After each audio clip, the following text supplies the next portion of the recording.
For 8 winters, Elias Thorne had let the silence of the high plains seep into his bones. It was a cold, quiet life, measured only by the rising sun and the loyalty of the 2 horses in his barn. He had chosen this emptiness, this fortress of solitude, because the world of men had already taken everything he had to give. Tonight, the world had come to take more. The sky unleashed a fury of rain, each drop striking the cabin's roof like a flung stone. Elias sat by the hearth. The smell of wet leather and pine smoke filled the air, as he worked a worn saddle strap through his calloused hands. It was a familiar, peaceful rhythm.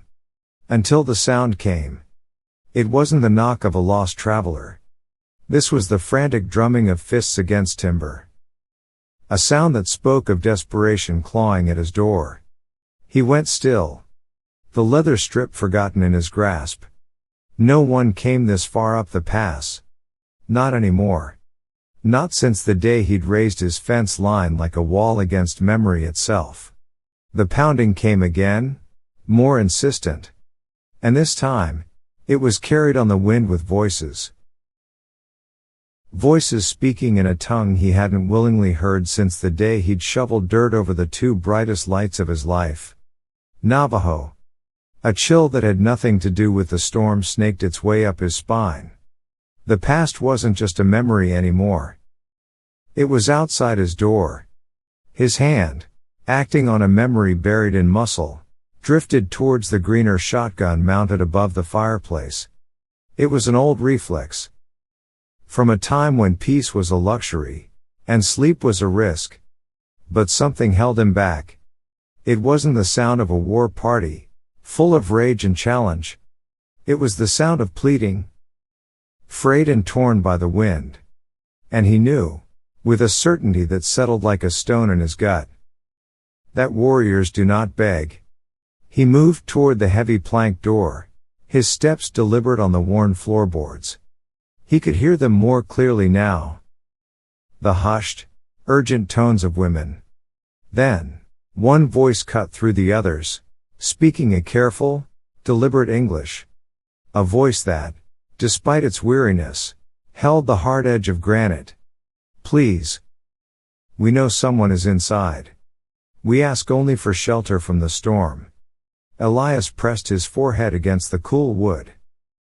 The vibrations of her words a physical presence. 8 years of listening to nothing but the wind had sharpened his instincts. And every one of them was screaming that the danger wasn't the women at his door, but whatever it was that had driven them to it. He could almost hear Eleanor's voice, a gentle ghost in the roar of the storm, chiding him for his mistrust. Kindness is all that separates us from the beasts, Elias. But Eleanor was gone. And the kindness in him had been buried with her. On a sun-scorched morning when he'd put his trust in the wrong men. The woman's voice came again, closer now. Her words, a chilling prophecy. The men who follow us. They are close. If they find us dead on your land in the morning, they will not ask questions before they burn this place to the ground. His hand rested on the heavy iron bar that secured the door. A bar he had not lifted for another living soul in nearly a decade. He could feel the cold, unyielding metal under his palm. This was his choice. Keep it barred. And he might be safe. He might die alone in his sleep, an old man surrounded by silence. Or he could open it. The iron bar felt heavier than all 8 of those silent years combined. As he finally lifted it from its brackets, a groan of rusted metal echoed in the small cabin. He was opening the door not just to the storm outside, but to a world he had tried to bury. And he knew, as the cold, wet wind rushed in, that some graves refused to stay closed. The door swung open on the night, and Elias Thorne saw them. A tableau of misery and defiance, huddled on his porch. 10 women, their dresses torn, a map of their suffering written in mud and blood. One, barely a girl herself, clutched a bundle that held the faint stirrings of a child. Another, an old woman, stood like a weathered stone. Her eyes were wells of black water that had drowned too many sorrows. But it was the one who had spoken who held his gaze. Her chin was lifted, a small act of war against the exhaustion that carved lines into her face. A trickle of blood, dark and slow, traced a path from her temple. Her eyes, however, were not beaten. They met his. And they did not yield. He didn't speak the words. He just stepped back from the doorway. A silent concession. One by one, they moved past him like shadows. His sanctuary, for 8 years a tomb of silence, was suddenly, terribly alive. They brought the scent of wet earth, of fear, and something else. The coppery tang of blood that was not all their own. The woman who led them was the last to enter. As she passed, her voice was a low whisper, meant only for him. The soldiers are close.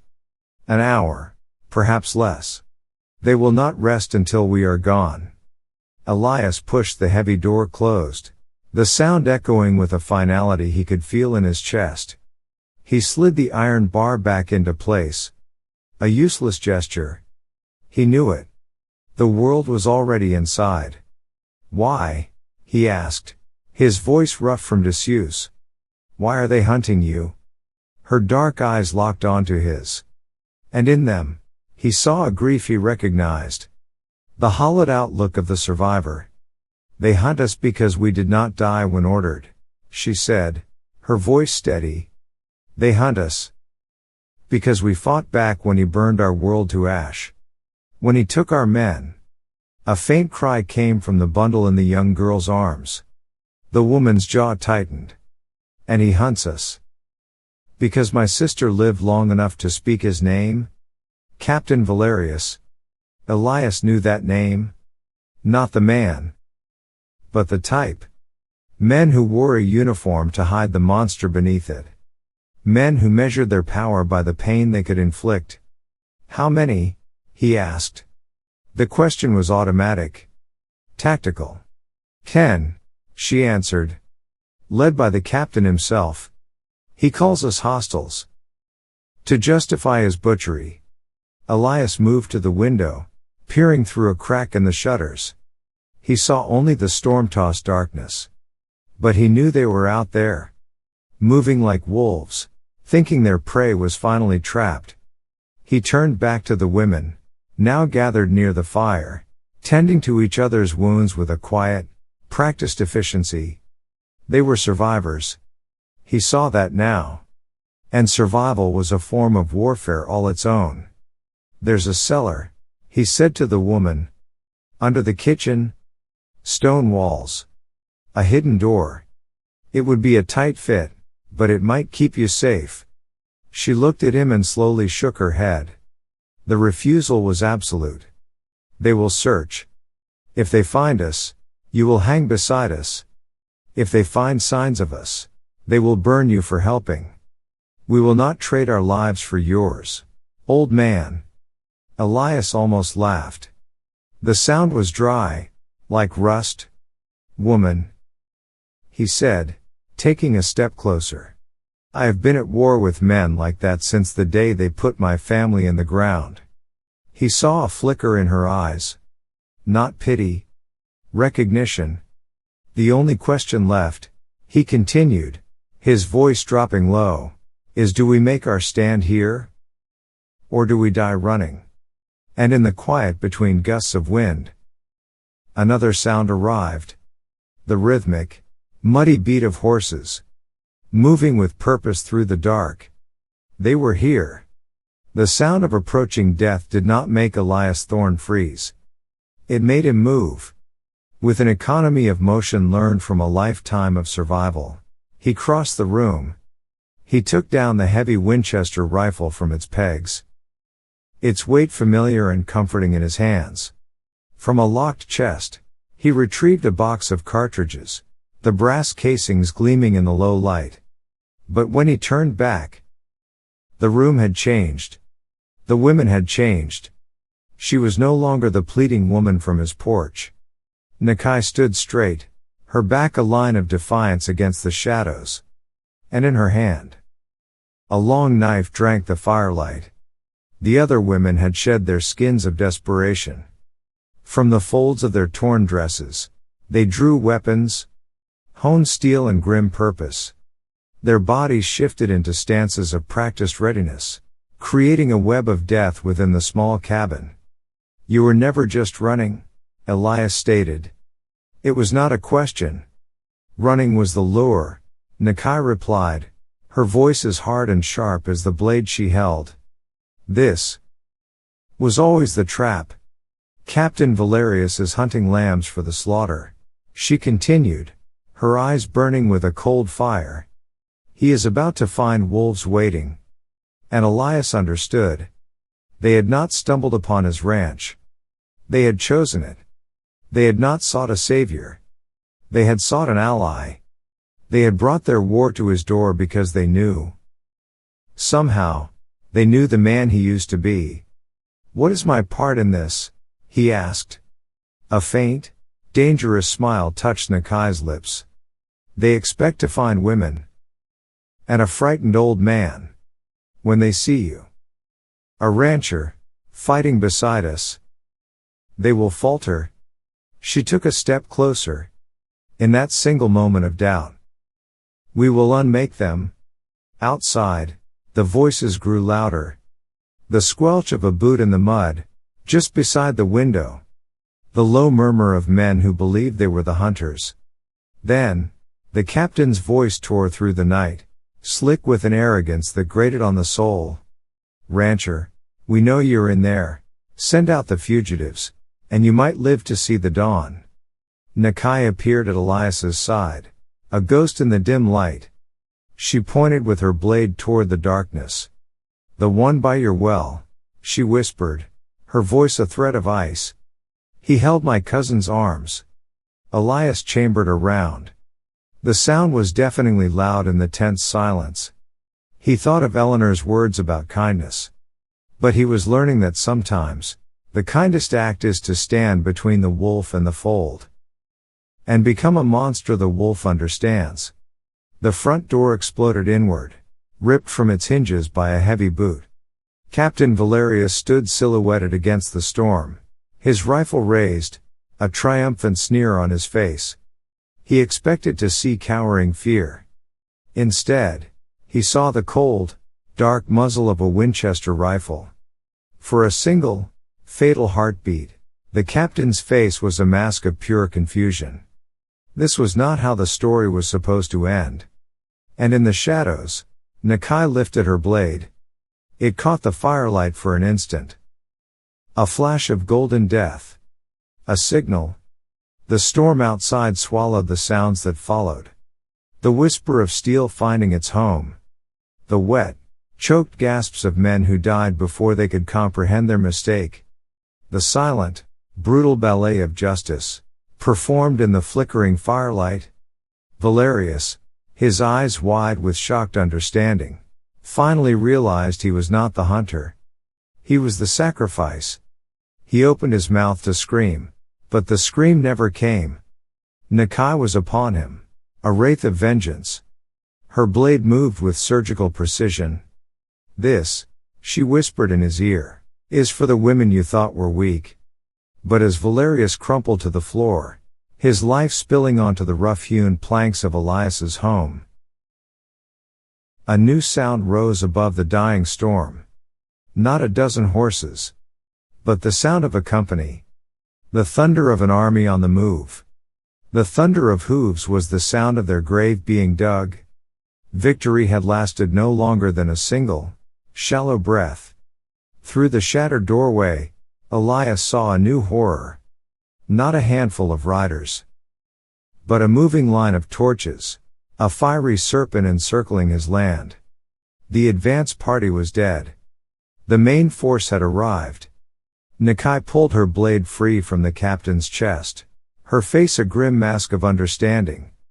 The women who had melted into the shadows now reappeared, their expressions confirming what Elias already knew.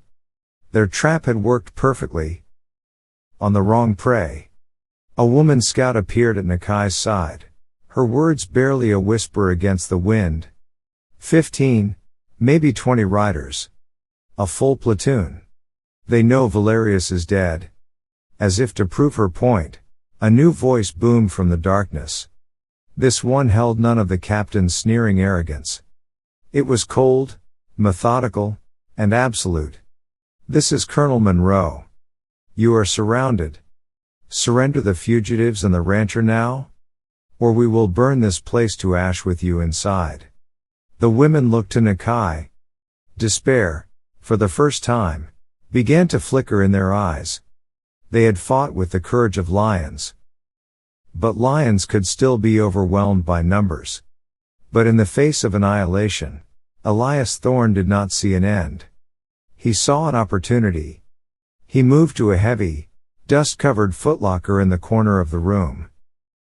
A chest he had not opened since the day he'd decided to let his past die. He threw back the lid. Inside, wrapped in oiled canvas, were ghosts of another life. Dynamite, fuses, detonators. Not the tools of a rancher, but the tools of a man who moved mountains. Or buried his enemies beneath them. He began to work, his hands sure and steady. This ranch sits on a bluff, he explained, his voice low and urgent. 2 deep gullies run down either side. In the spring, they become rivers. Understanding began to dawn in Nakai's eyes. He gestured with his chin toward the valley below, where the torches now gathered. I built a dam. Years ago. To keep the spring floods from washing away my life. He paused, looking at the charges in his hands. Tonight. We use it to wash away theirs. Nakai stared at him. Your land. Your home. Everything would be gone. Elias looked around the cabin. At the body of the dead captain. At the faces of the women who had brought war and purpose back into his silent world. This place stopped being my home the day it became my cage, he said quietly. Tonight. You have given it a reason to exist. He shouldered his rifle and picked up the prepared charges. Colonel Monroe's voice shouted another demand from the darkness. But it was distant now, unimportant. If we do this, Nakai warned, there is no turning back for you. You become a wanted man. Elias looked at her. And for the first time in 8 years, he felt the corners of his mouth lift in something that was not a grimace. For 8 years, I've been a ghost haunting my own life, he said. Tonight, I think I'll learn how to breathe again. He moved toward the back of the cabin, the women preparing to follow. The plan was insane. A final, desperate act of defiance. But as he reached for the latch on the back door, a new sound pierced the storm. It was not the shout of a soldier, or the whinny of a horse. It was thin, and sharp, and utterly innocent. The cry of a baby, lost in the heart of the storm. And Elias Thorne knew that some choices are designed to break a man's soul. The cry of a child. The dynamite in his hands, once a tool of salvation, now felt like a stone of damnation. Elias froze. His entire plan, his entire world, ground to a halt on the razor's edge of that single, innocent sound. It is a trick, Nakai hissed beside him, her voice tight with suspicion.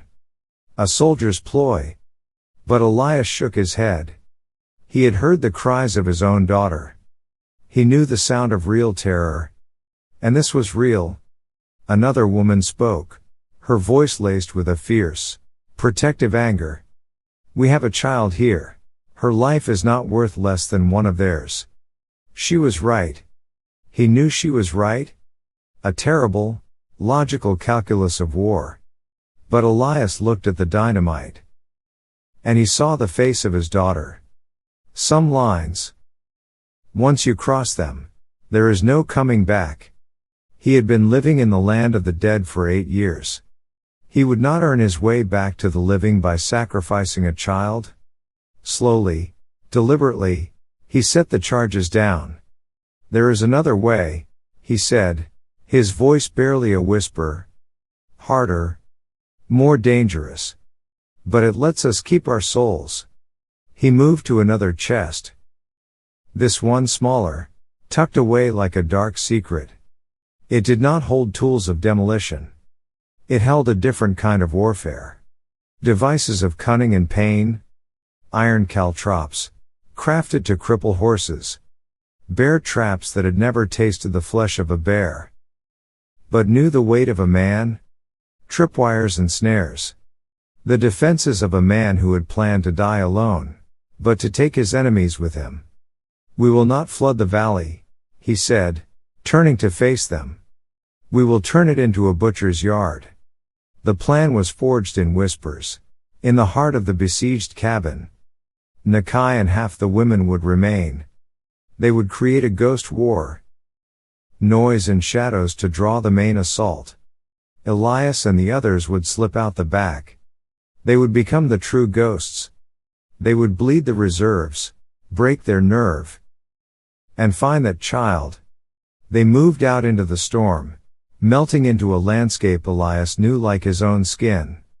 The rain was their cloak, the mud their ally. He crept forward, following the sound that had rewritten their fate. And then he saw it.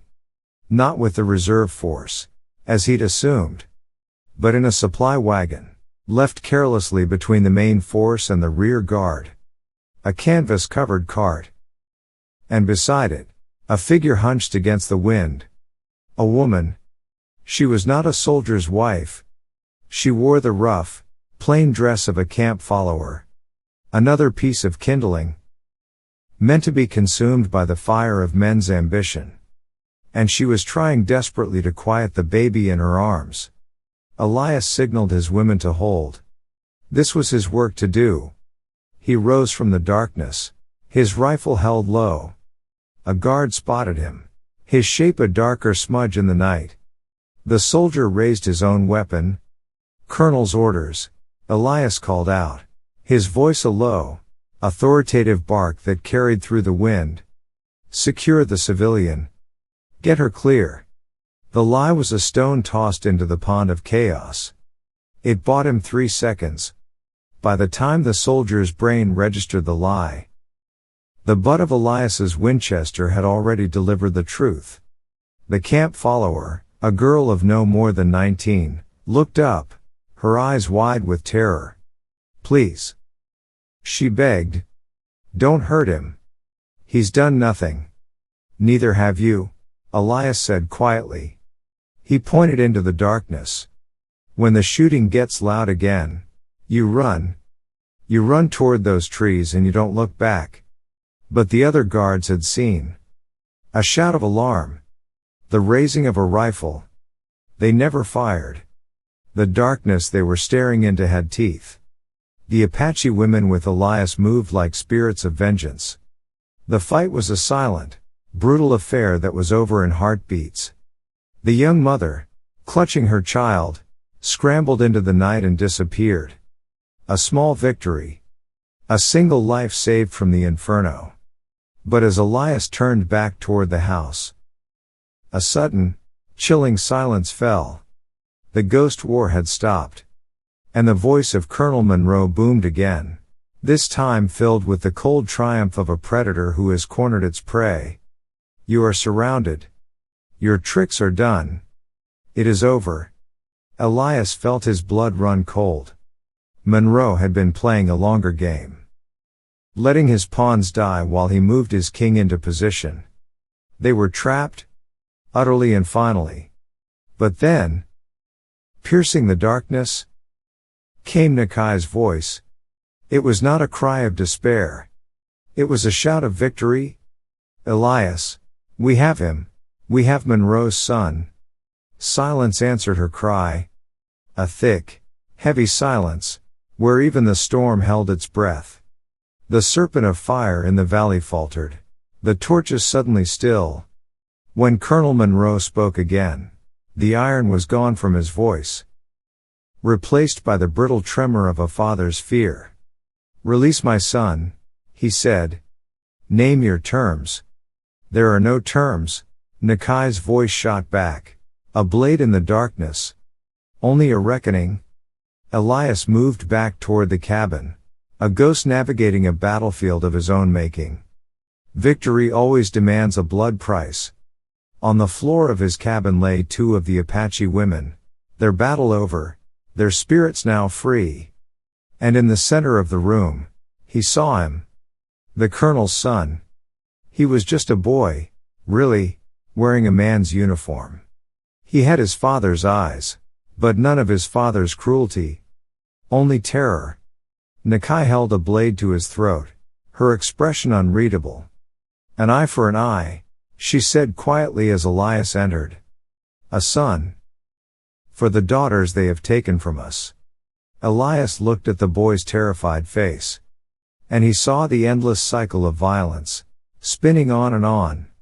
"Vengeance only feeds the grave, Nakai," he said, his voice low. "Justice can build a new world." She stared at him, her grip unwavering.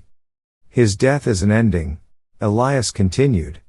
"But his words could be a beginning. The testimony of a colonel's son could bring down an entire system of lies." He turned to the boy. "Did you know," he asked, his voice without malice, "what your father's peace cost these people?" The boy's eyes darted between Elias and Nakai.